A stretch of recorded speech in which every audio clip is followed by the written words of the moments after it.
আসসালামু আলাইকুম রহমতুল্লাহি অবরাকাতু। ত্রাণ দিয়ে ছবি তোলা নিয়ে অনেকে অনেক কথা বলছেন, বিষয়টা সম্পর্কে আপনার মতামত জানতে চাই।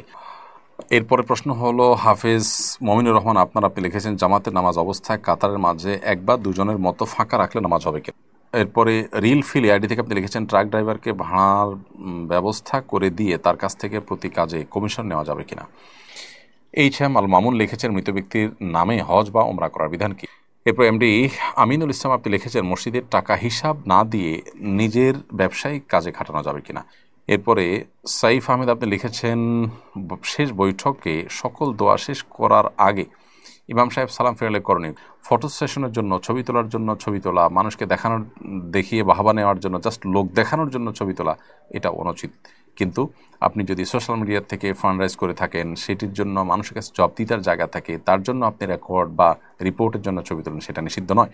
তবে সেক্ষেত্রে মানুষের প্রাইভেসির বিষয়টাকে খুব গুরুত্বের সাথে দেখা উচিত। আমরা আসুনা ফাউন্ডেশন থেকে যে ত্রাণ কার্যক্রম পরিচালনা করি, আমরা সোশ্যাল মিডিয়া থেকে সেই টাকাটা কালেক্ট করি এবং সেই টাকায় আমরা কিন্তু মানুষকে দিয়ে থাকি, মানুষের মধ্যে ব্যয় করে থাকি।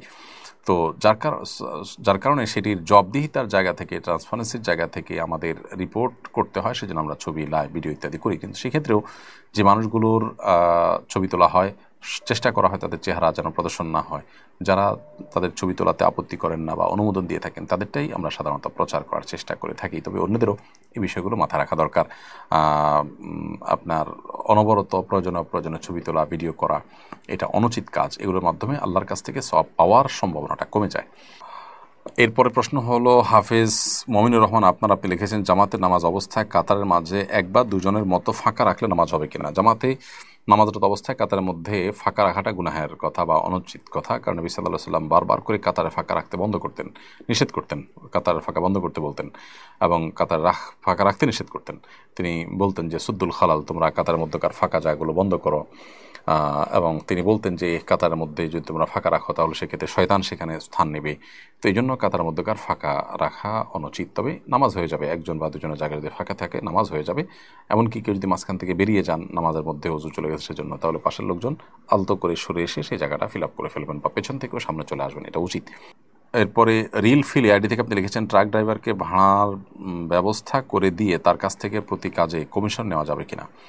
আপনি ভাড়া এনে দিয়েছেন বাহির থেকে, পরিশ্রম করে কাস্টমার খুঁজে দিয়েছেন, এরকম যদি হয় তাহলে সেক্ষেত্রে তার জন্য পারিশ্রমিক আপনি নিতে পারবেন, সেটা আপনার জন্য জায়েজ হবে।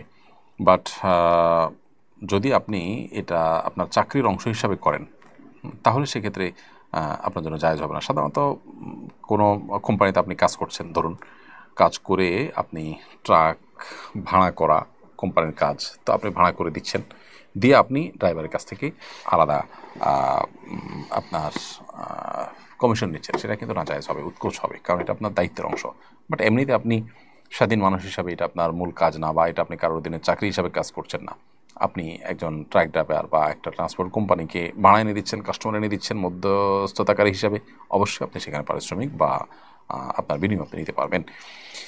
এইচ.এম. আল মামুন লিখেছেন, মৃত ব্যক্তির নামে হজ বা ওমরা করার বিধান কি। মৃত ব্যক্তির নামে তার তরফ থেকে হজ বা ওমরা করা যাবে। নবী সাল্লাল্লাহু আলাইহি সাল্লামের একজন সাহাবী তার মায়ের পক্ষ থেকে হজ ওমরা করার পর নবী সাল্লাল্লাহু আলাইহি সাল্লামকে জিজ্ঞাসা করেছেন, ফাহাজ্জু আনহা, আমি কি তার পক্ষ থেকে হজ করব।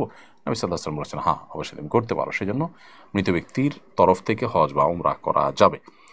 এরপর এমডি আমিনুল ইসলাম আপনি লিখেছেন, মসজিদের টাকা হিসাব না দিয়ে নিজের ব্যবসায়িক কাজে খাটানো যাবে কিনা। মসজিদের টাকা হিসাব না দিয়ে নিজের ব্যবসায়িক কাজে যদি টাকা খাটান তাহলে সেক্ষেত্রে গুনাহ হবে। কারণ হলো এটি আমানত, মসজিদের টাকা আমানত যাদের কাছে থাকে তারা সেই আমানতের টাকা নিজের কাজে বা অন্য কোনো কাজে ব্যয় করতে পারেন না, এটা শুধু মসজিদের কল্যাণার্থে তারা ব্যয় করতে পারবেন, বিধায় এটা গুনাহের কারণ হবে। এরপরে সাইফ আহমেদ আপনি লিখেছেন, শেষ বৈঠকে সকল দোয়া শেষ করার আগে ইমাম সাহেব সালাম ফেরালে করণীয় কি। শেষ বৈঠকে সকল দোয়া শেষ করার আগে যদি ইমাম সাহেব সালাম ফিরিয়ে ফেলেন, তাহলে আপনি যদি অল্প সময়ের ভিতরে ক্লোজিংয়ে যেতে পারেন দোয়া, তাহলে সেটা করে আপনি সালাম ফিরাবেন। ধরুন 2-5-7 সেকেন্ড দেরি হলো। কিন্তু যদি এমন হয় যে আপনি একেবারে মাঝ পর্যায়ে আসেন, তাহলে আপনি যেখানে আছেন সেখান থেকে একটা স্টেশনে গিয়ে থেমে তারপর আপনি সালাম ফিরিয়ে ফেলবেন। আরিয়ান রায়হান লিখেছেন, আমি ওমরাহ করেছি, এখন এহরামের কাপড় দিয়ে জামা কাপড় বানানো যাবে কিনা?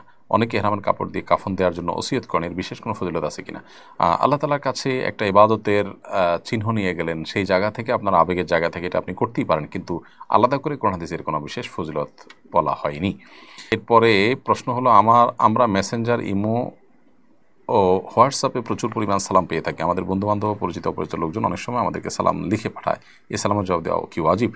বাহ্যিকভাবে এটি তো জবাব দেওয়া ওয়াজিবই, কারণ হলো আল্লাহ সুবহানাহু ওয়া তাআলা বলেছেন, ওয়া হাইয়্যুতুম বিতাহিয়্যাতিন ফাহাইয়্যু বিআহসানা মিনহা আও রুদ্দুহা, যদি তোমাদেরকে কেউ সালাম দেন তাহলে তোমরা সেই সালামের যে ভাষায় সালাম দিবে তার চেয়ে উত্তম ভাষা তোমরা রিপ্লাই করবে। রিপ্লাই করাটা ওয়াজিব। এই জন্য কেউ লিখিতভাবে সালাম দিলে তাকে আপনি উত্তর দিবেন, লিখিত হোক মৌখিক যে কোনোভাবে, এটা দেওয়া উচিত। শাকির আখতার আপনি লিখেছেন, আমি ডাক্তার হতে চাই, কারণ অনেক দিনই মা বোন পুরুষ ডাক্তারের থেকে চিকিৎসা নিতে চান না লজ্জার কারণে। এখন আমি কি শরীর পর্দা করে ডাক্তার হতে পারবো? অবশ্যই পারবেন, এবং সেজন্য শরীর পর্দা করে যেখানে ডাক্তারি পড়া যায় সেখানে পড়ার চেষ্টা করবেন।